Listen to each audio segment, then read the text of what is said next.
Hello, and welcome to our session on how to receive feedback well. First off, I'll give you a little bit of my background so that you can put my advice and observations in context. I hold a PhD in psychology from Stanford. Last year, I wrapped up a 25-year career in tech, where I worked in 8 different companies, including 2 of my own, and where I hired and directly managed hundreds of people and indirectly managed thousands of people. So I have had lots of opportunities to both give and receive feedback. My last full-time job until early last year was a VP of analytics at Meta, where I led a team of over 1,500 data scientists who grew and optimized the ads business for Meta. I am a 2-time founder in the family tech space. I am a mom of 2 sons who are currently 17 and 19 years old. I'm a wife and a daughter, so I get plenty of feedback, not only at work, but also in my home life. And at this point in my life, I'm enjoying a portfolio career as a startup advisor and angel investor. I teach Zumba at the Y. I'm a mentor, and I'm also the founder of the Women of Wisdom community. Why do we need to learn to receive feedback? Well, I bet you know how to give feedback, because if you ever spend any time in corporate America, and especially if you managed people, you're probably taught how to give feedback in countless training sessions. You learn about models like SBIR, situation, behavior, impact, recommendation. You learn about the radical candor model, where you both challenge directly and care personally. But I bet you have not been taught how to receive feedback beyond getting some trite advice, such as practice active listening or treat feedback as a gift. That last part is the subject of a joke that I really like. And I asked ChatGPT if they knew the author, and they don't, but it's still funny. Feedback is a gift, but not every day is Christmas. You don't always want to get feedback, but you get it no matter what. Before we dive deeper into how to receive feedback, let me make a distinction between 3 different types of feedback. The first kind, the one that we probably don't get enough of in our life, is appreciation feedback.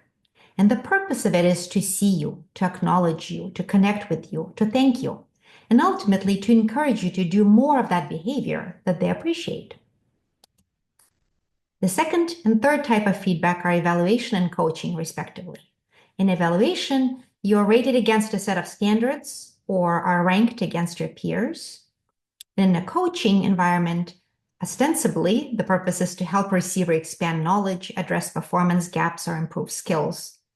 The tricky thing is there's always some element of evaluation in coaching, because almost by definition, when somebody is coaching you on how to do something better, it implies you're not doing it perfectly, as it is.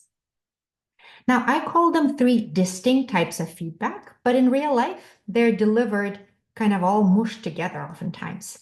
In fact, we're even taught the Oreo cookie, that's the polite version of referring to it, model of delivering feedback, where you start with a positive, then you give a negative or constructive feedback, and you end with a positive again.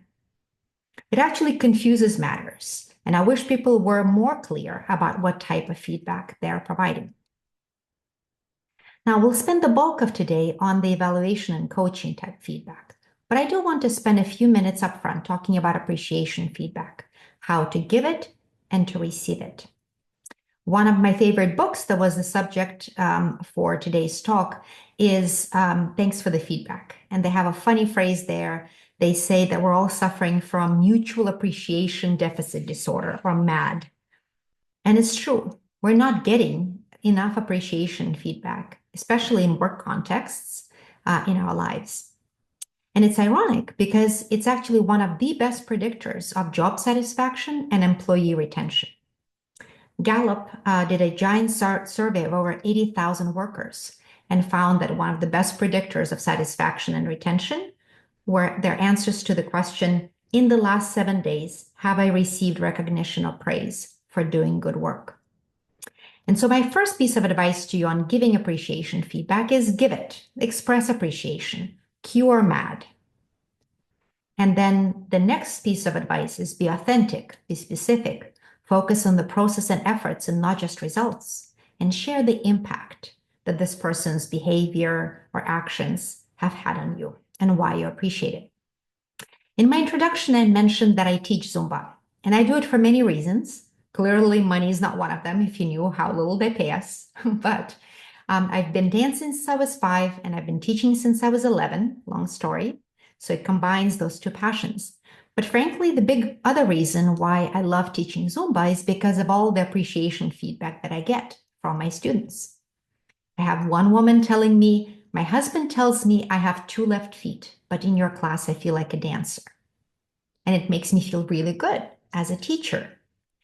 I have another student who is in her mid-70s. She comes to my Zumba Gold class, showing me her Apple Watch and how her blood sugar levels drop dramatically during or after my class. And so it's one of the things that keeps me going and that I really appreciate. Now let's talk about how to receive appreciation feedback. And let's promise each other that we will not do what we women often do, which is dismiss or minimize the feedback. Somebody compliments us on our outfit and we go, what, this old thing? So let's not do that. Let's just appreciate the appreciation feedback and give them some version of thank you. It makes my day to hear that. If the appreciation feedback really belongs to somebody else, say so. I'd love to take credit for this, but Amanda is really the one who did the heavy lifting. Let me pass it on to her. Or if more people than just you deserve credit, again, say that. Thank you for the feedback. Everybody on our team worked really hard on this. I'll share your feedback with them. But bottom line is, please give and receive appreciation feedback. We could sure use more of that. All right, now we're going to switch gears and talk about potentially the less happy flavors of feedback, which is evaluation and coaching. So I'm going to start with a little exercise. Raise your hand, it can be your Zoom hand or your actual real life hand. If you ever received feedback at work that was inaccurate, unfair, or based on your personality rather than your performance. I see a lot of hands being raised. And there's a reason for that. You're definitely in good company. 76% of top performing women receive negative feedback from their bosses. As you can guess, the percentage of men receiving negative feedback from their bosses is a lot lower. How much lower? 2%. 2. And this is according to a study by a company called Textio, who did, you can guess, text analysis of performance reviews of more than 23,000 people across 250 plus companies. But wait, it gets worse. Of all these top performing women who get negative feedback from their bosses, 88% feel that their review was based on their personality and not on their performance. This is obviously unfair, and it's maddening when we keep getting this kind of feedback at work. And it's very tempting to just dismiss this feedback, ignore it, or argue with it because it is so unfair. And yes, you could do that, but there's also other actions that you could take. A couple of years ago, I came across an interesting article by my friend Deb Bloom, a former product management executive rather at PayPal and Meta, and most recently a CEO of a company called Ancestry. She just stepped down from that role. And the subject of her wonderful article that she publishes in her newsletter called Perspectives was unfair but valid feedback, the seeming contradiction. Oh, you mean feedback can be both unfair but still valid? Yes, it can.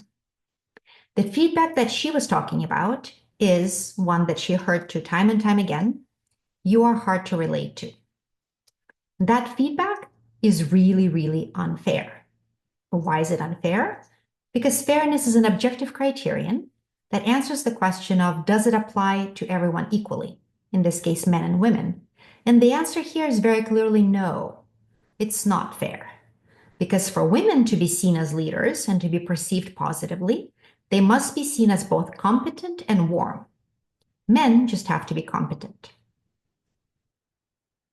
There's even a book that was written recently, Likeable Badass, and we're going to talk about that book in one of our upcoming sessions. And it's about how women need to be seen as both competent, badass, but also warm. That's the likable part. And she suggests some wonderful strategies and tactics in her book. Anyway, back to this feedback. The feedback is unfair because it does not apply to everyone equally, but it can still be valid because validity is a much more subjective criterion. And it's an answer to the question, how do people experience you? And in Deb's case, other people experienced her as aloof, and that affected her ability to build relationships. So feedback can be both unfair and valid. And if it is, while it's unfair, but still valid and useful, perhaps you can take it into account and do something with it. I definitely share Deb's experience at work with feedback. So my personal experience is that much of the feedback that I received in my 25 years at tech can be boiled down to, you're great and you deliver excellent results, but, my least favorite word, but, you need to be more, fill in the blank, feminine attributes like warm, caring, nurturing, patient, empathetic, and less masculine attributes, direct, strong, fast, assertive, etc. And for a long time, I resisted getting that kind of feedback because it is unfair, as we talked about. But over time, I learned how to take it and what to do with it in a way that actually helps me grow. Now I'm going to tell you a more personal story about feedback that truly changed my life. And it did not come from my work experience, from somebody at work. It came from my home life, from my son. I told you I have two kids, the 17 and the 19-year-old. And my 17-year-old is on the autism spectrum. He's high functioning, but still autistic. And yet he's one of the most perceptive and kind people that I know.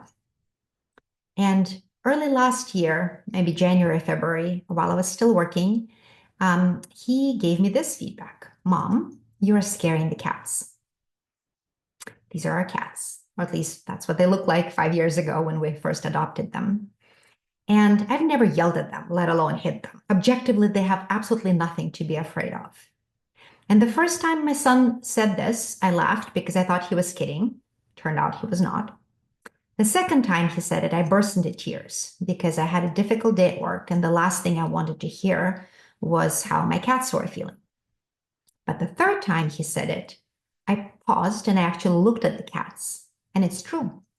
I would enter the room and they immediately scatter. Whew. Because they can sense the anxiety, the stress levels that I was emanating. And upon deep reflection and many conversations with my husband and with my kids and with my friends, and not just based on this feedback alone, but ultimately I decided to leave my job because I didn't want to be the crazy lady who is scaring cats. And I can tell you I'm a much happier person for it. So to summarize and revisit the question of why do we need to learn to receive feedback? We get feedback often, both at work and at home. We don't choose when to get it. Every day is Christmas. What the feedback is or how it gets delivered. The feedback is often biased and unfair, especially in work context. And therefore, it's very natural for us to react to it with anger, defensiveness, or even depression.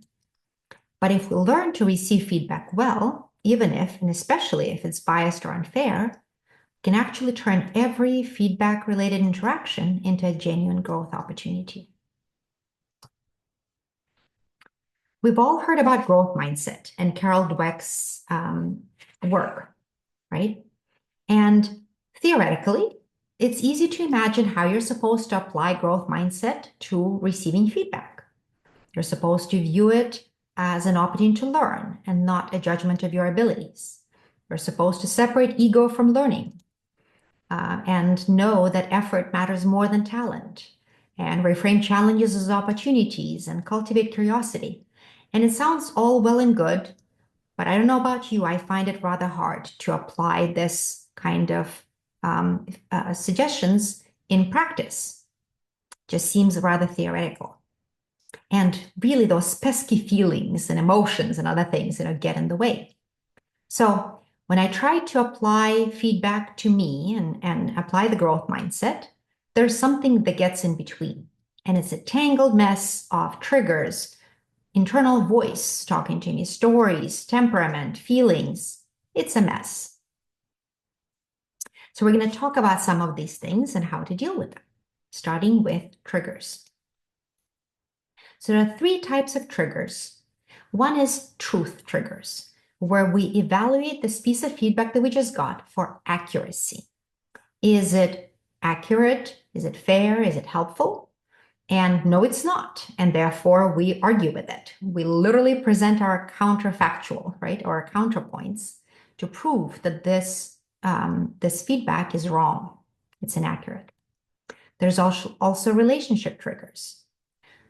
Maybe I could receive, this kind of feedback from some people, but because it's coming from a person with whom I have a low trust or high conflict relationship, I get really upset and I can't hear the words from that particular person.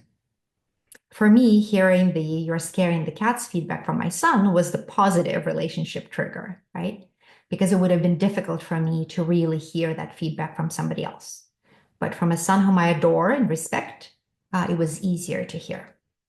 And the last one is the identity trigger.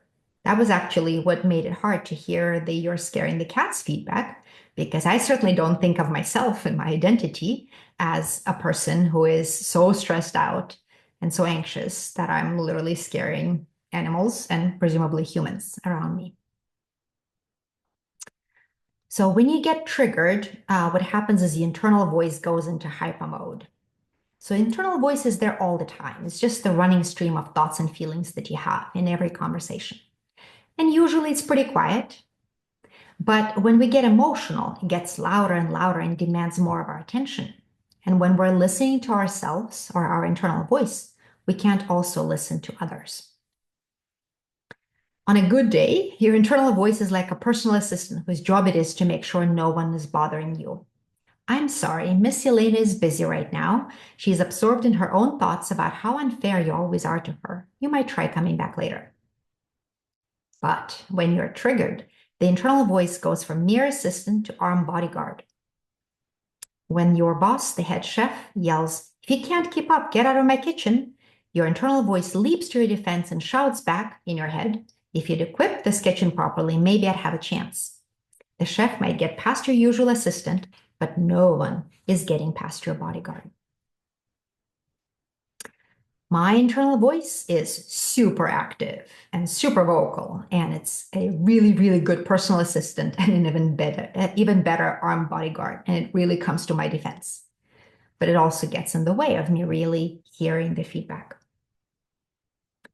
Well, the next thing that can interfere with feedback is your temperament and just how you're wired biologically. So we're going to do a little exercise about that. So you can write the answers in your chat, in the chat, group chat, or you can just write it on a note or just simply think about them. But the first question to ponder is, what is your baseline? Are you generally a happy person or a sad person? Are you a glass half empty or a glass half full person? What's your default state? The second question is the swing. How far up do you go in response to positive feedback, and how far down do you go in response to negative feedback? And the last question is recovery. How long does the swing last? The positive one from the positive feedback or the negative one from the negative feedback before you return to your baseline state? Here are my answers to these questions. My baseline. I'm generally a pretty positive and happy person, definitely glass half full kind of person. The swing is big in both directions. I react very strongly positively to positive feedback and very strongly negatively to negative feedback. What gets me though is the recovery, because the happy glow from positive feedback dissipates quickly, but the negative feedback really lingers for a long time. So over time, I've been trying to learn how to deal with this pesky recovery wiring that I have, and how to get the positive feedback to last longer and the negative feedback to not cause this obsessive, endless rumination and worry. And I've made good progress on that first front. And the way I do it is through visual reminders. So I mentioned to you how I get positive feedback when I teach Zumba. And some of it is actually visual reminders because I got this statue, for example, from one of my students. Her husband made it. They both come to my class. And I have this statue sitting right next to me, next to the computer, so that I can see it every day. Similarly, I have this custom mug that a friend of mine made about what an awesome Zumba instructor I am. And I use it every morning to drink my coffee. I know women who have a binder of positive feedback that they got from their customers, their team, their managers, just other people in their lives. And they refer to that book whenever they're feeling down. So whatever you have to do to keep the glow of the positive feedback going, I recommend you do that. There's no shame in that whatsoever. I'm still working on the negative feedback. I still feel that it definitely affects me. And the way it does is it distorts feedback in three ways. One is our past. There's the Google bias. So imagine that you're Googling everything that is wrong with me. Have you ever tried Googling anything? You will get millions of results, right? And so our entire past seems full of all those ways in which we are, in fact, performing badly or behaving badly or, with that negative feedback that we just received. Our present is pretty bleak. And it's not just this one thing, it's everything. So if one colleague says, I don't like this one thing you do, we immediately jump to the conclusion, nobody likes me on my team, right? And it's probably not the case, right? But we may rationally know this, but emotionally may still feel this way. And the future looks pretty bleak.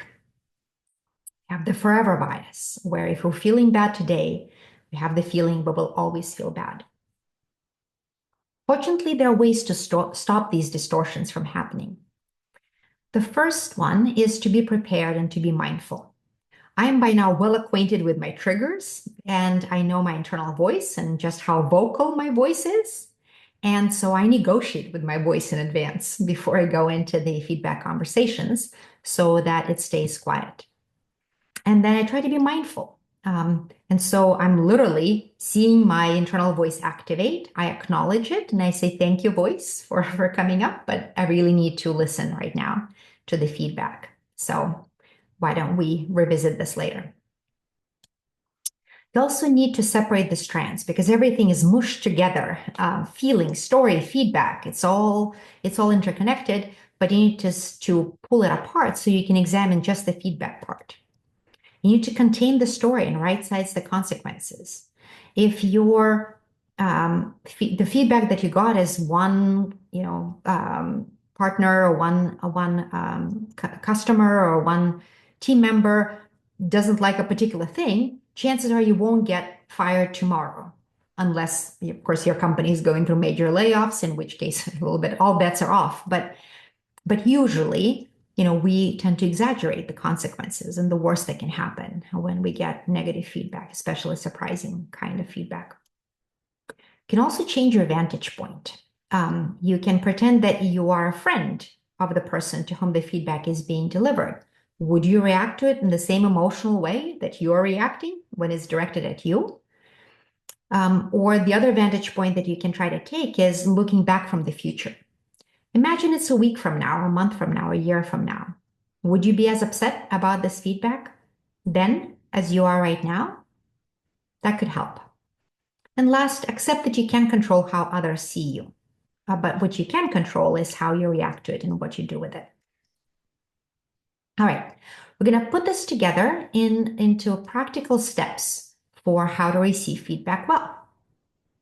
Step one is to listen, ask questions, and seek to understand.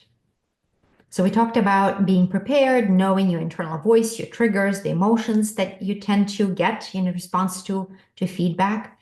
And so you're prepared to kind of get those to be silenced for a bit so you can engage in the conversation. You ask a lot of probing questions. Tell me more. Give me an example. Help me understand. So, and ask them in a non-defensive kind of fashion. So summon the curiosity to learn that person's perspective, to understand. One trick that I've learned that serves me really well is I pretend that I'm a journalist writing the story. And the headline is, Mom, you're scaring the cats, or you're not warm enough, or whatever it might be. And as a good journalist, I need to meet my word count requirements. So I need a lot of content, right? A lot of words in there. I probably also need some data, maybe some charts, some data points, some numbers. I probably need some visuals, a photograph, or to paint the picture visually. I may need to interview a few people to get different perspectives. And so by pretending that I'm a journalist, that's another vantage point trick, right? But I basically gives me an opportunity to really query the person who is giving me the feedback to get more detail so I can write a really good story. So we're going to do a quick exercise before we go on to the next step, which is, let's imagine that in a work context, you're being told that you're either too assertive, if that's the feedback that you typically get, certainly the case for me, or that you're not assertive enough. What questions can you ask this person who is giving you this feedback beyond the obvious, tell me more, or give me an example?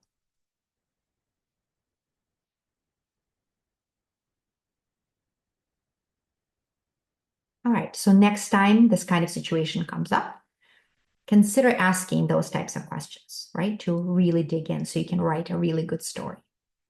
All right, let's continue with the steps. We've talked about step one. Step two is to say thank you for your feedback. And hopefully you actually mean it. And you demonstrated that you care about their feedback by asking lots of questions, right, in this first conversation.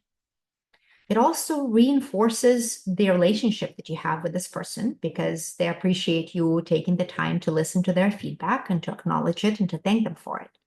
And it buys you time before you have to go to the next step because you may not be ready to do it immediately. And in fact, you may want to tell the person, thank you for your feedback. It's a lot for me to process. So I'm going to go and have a think about it and I will come back to you. And maybe you give them a timeline for when you will come back. Maybe you don't. But don't feel the pressure to immediately go into the reflection step because you may not be ready. Emotionally, you may need a few minutes, hours, days, even weeks to get to a point where you can reflect. Maybe you're just simply too busy and the reflection really needs the focus and the attention that you may not be able to dedicate it right away. But at some point, I do encourage you to go and really reflect and think about the feedback, including sorting it into the useful and not useful pile, and allow for the possibility that at least some percentage of it is accurate or useful or valid, right? Maybe it's only 1%. It's probably not zero, right? But again, it takes that reflective frame of mind and the ability to really think about it more objectively and more calmly before you can get there. So the last exercise we're going to do today is think about critical feedback that you initially rejected, flat out rejected. And my question to you is, what parts of the feedback did you eventually find useful upon reflection?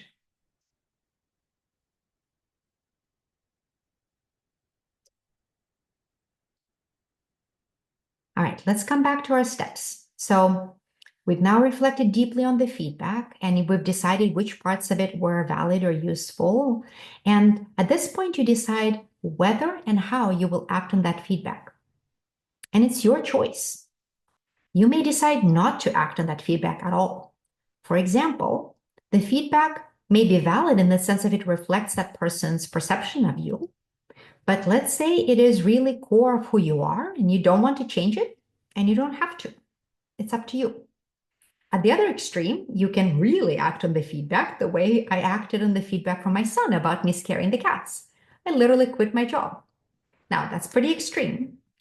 What happens in the middle, of course, is you can take a much smaller step. You can experiment. So I'm going to give you an example of a real life experiment that I did.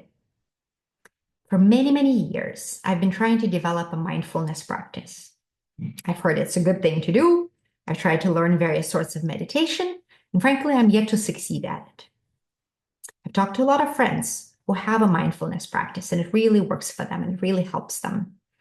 And one piece of advice that they kept giving me is the best time to meditate is in the morning. And for a long time, I kept arguing with them. It would never work for me because I'm a morning person. I wake up with a to-do list revving to go, all in my head. And I couldn't possibly spend 5 minutes or 10 minutes or whatever I'm supposed to do to meditate.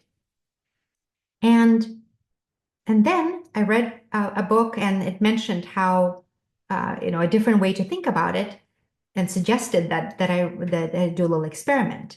And one framework they give is, okay, I'm 53 years old. I hopefully will live for at least another 30 years. That's another 11,000 mornings that I will get to experience.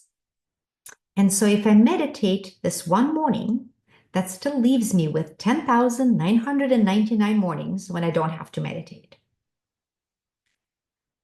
I'm not really committing to doing it forever, right? I'm just doing it this one time.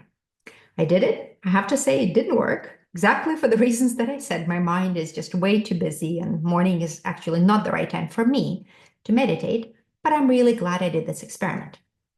Now, in again, real life, in work context, maybe the feedback that you're getting is about how you present or how you conduct meetings or your decks or whatever. And so again, the point isn't necessarily to change every presentation that you do from now on, or every meeting that you run from now on, or every deck that you write, but to make the tweak, right, to the one presentation, the one deck, the one meeting, and just see how it goes. And then you can always try a different experiment. Or when in doubt, you can always go back to status quo. But what do you have to lose? All right, continuing with our steps. We're almost done. So the next step is closing the feedback loop. You go back to the person, you thank them again for the feedback, and you tell them the results of your reflections, your actions, and what you've ultimately learned and concluded. And maybe you ask them for more feedback on this thing if you really are committed to keep working on it. I bet you they will really appreciate it. And the last step is optional, but there are circumstances in which it might be a good idea. And that is coaching the coach. Coach the feedback giver about how to give you better feedback. Now, let me quickly tell you what coaching the coach does not mean. You can't go and say to the person, when you give me constructive feedback, it upsets me or makes me mad. So from now on, you should only give me positive feedback. That's obviously not what I mean. However, what you can do is say things like, I don't do subtle. You have to be super blunt and direct with me. You won't hurt my feelings. Just tell me straight up what you think. Or it could be the opposite. Maybe I might come across as sensitive or even a little defensive when I hear the feedback. But I promise you, I am listening and I will reflect upon it. It's just my initial reaction. So please keep the feedback coming. Right? Now, there's a complication, and it has to do with power and hierarchy. In a hierarchical relationship, it is very hard to separate coaching from evaluation, which is, by the way, always hard to do. But here it's especially hard because it's literally the same person who is both coaching and evaluating you. And as you know, evaluation can have very profound consequences for your career. Now, does it mean that coaching the coaching is off the table? Not necessarily. It all depends on the context and on the relationship. And there are many situations in which asking for negative feedback, constructive feedback, coaching on what you can do to improve can help you get higher performance ratings. There are plenty of studies that demonstrate that to be the case because these people are literally signaling to their managers or leaders in their companies that they want to improve, and that's a good thing. Now, if you do that and you ask for feedback, you should position in terms of effectiveness, not ambition. So don't say, I want feedback on how to run better meetings because I want to become a VP, but instead ask, I want to get feedback on how to run meetings well because I want to use the team's time more efficiently. Now, you have to use caution and judgment when asking for critical feedback at work. So it may not be from everyone, may not be from your manager or leadership more generally. So Ever so hypothetical example, if your company announced that they're about to do a layoff and lay off 5% of their bottom performers, now is probably not the best time to ask for critical feedback from your boss. But again, obviously use your judgment there. I hope I've convinced you that feedback, even when it initially seems really unfair and inaccurate, biased, or whatever, can still be a tremendous source of personal growth. I'm happy to report that I'm no longer scaring the cats. This is the set of books that I've read to prepare for this talk, in addition to reflecting on my own experiences. And I will include it in the notes that I will send, so you don't have to take a screenshot or write it down, but you're welcome to if you want. And we're now going to go into Q&A. But in the meanwhile, if you want to connect with me by email or on LinkedIn, feel free to do so. And you can also schedule a one-on-one video call with me to get personalized advice on your specific situation, whether it is about receiving feedback, perhaps unexpected feedback or unwanted feedback, or just more generally career advice. And this is the URL where you can go to, wowbayarea.org/career-advice. Thank you so much for joining us today, and I will see you soon.